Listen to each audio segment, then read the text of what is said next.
Greetings, this is Kal Kat, the Kal Katster, and you're watching B-roll footage on Starship Chimera.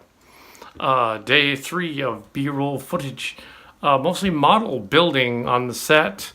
We've got some model-y stuff here. Let's see, we've got some planet balls.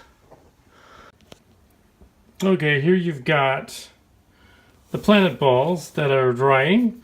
They have been lacquered over again after being touched up, and they look awesome. And here they are, the planet balls.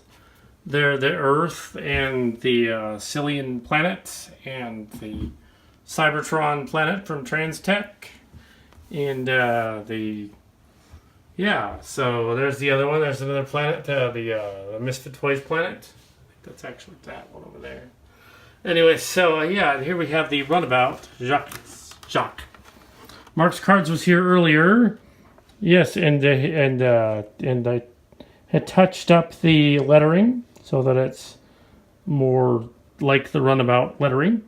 I stuck the old decal on the back, but then took it off. I've also fixed up some of the bottom part so it didn't look as dabbled on the Jacques. There will be a later video of all the ships, but this is just the model, the studio shooting model. This is going to be the shuttlecraft that takes Riker to the not the Titan in this version. It is the Titan in this version. We'll call it the Titan because the parody doesn't change the names of the ships. This takes the Riker to the Titan from the Enterprise E, and later on it's seen in the show, I assume. It wasn't in the script to be a runabout, but Marx Cards approves of it actually being a runabout. Kind of cool to have that little throwaway thing and have it not be a Deep Space Nine. But the opening scene is at Deep Space Nine. That's where the other ship launches. That's where the Chimera launches from. This just happens to be a runabout. And they had some of those on the other show, too. It looks like... Just noticed something odd about the gun placement. But I guess that's not a problem, really. Yeah. Yeah, maybe it's an optical illusion. It looked like that. No, I guess it's fine. It's a outboard catamaran thing on the back.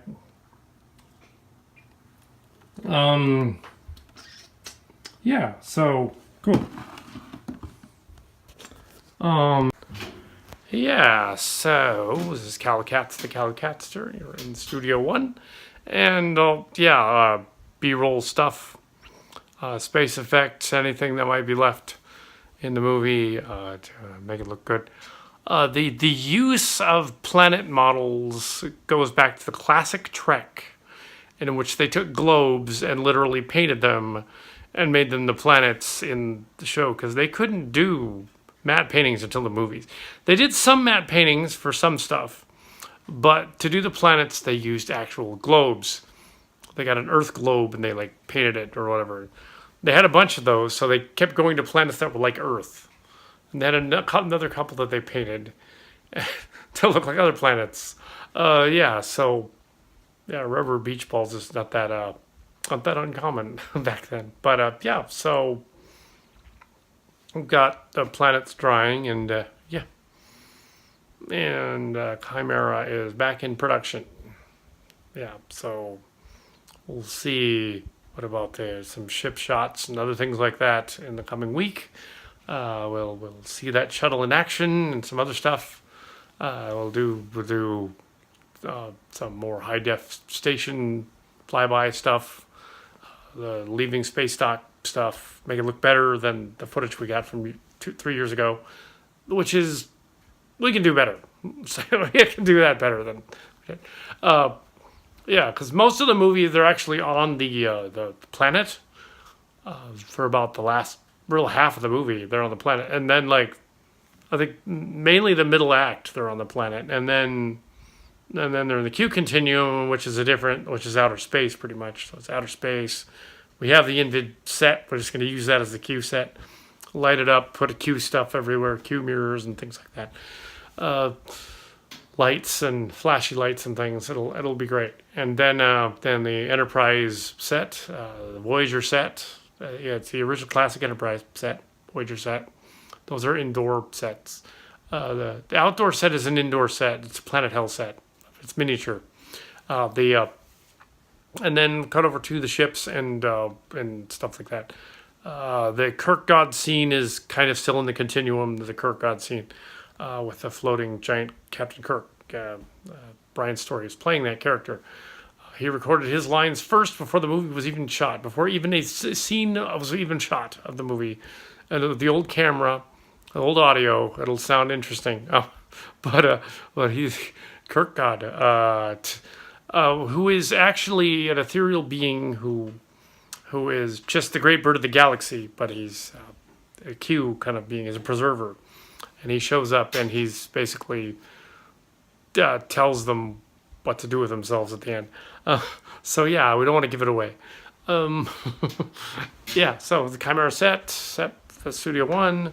Don't want to ramble on about stuff we've probably already gone over. So yes, and the Starship Locations game, Build Your Adventure. Marx Cards likes that idea, since we really don't have the technology or the skilled performers to create an actual like map, world, city, or ship based thing, on a blog website thing. I can do artwork and stuff and have backgrounds and panels and pictures and things like that. I can do that, but 3D renderings and actual game environments, a little bit harder to pull off. So we're not doing 3D game environments, but they can do a build your own adventure, can be something else, and that's what it'll be. So yeah, so that's the update for the Chimera thing, the build your own adventure thing, and yeah, there's the set, and I will now do the helicopter head. Wait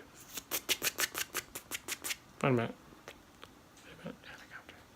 Oh, there it goes. Helicopter head. Yes.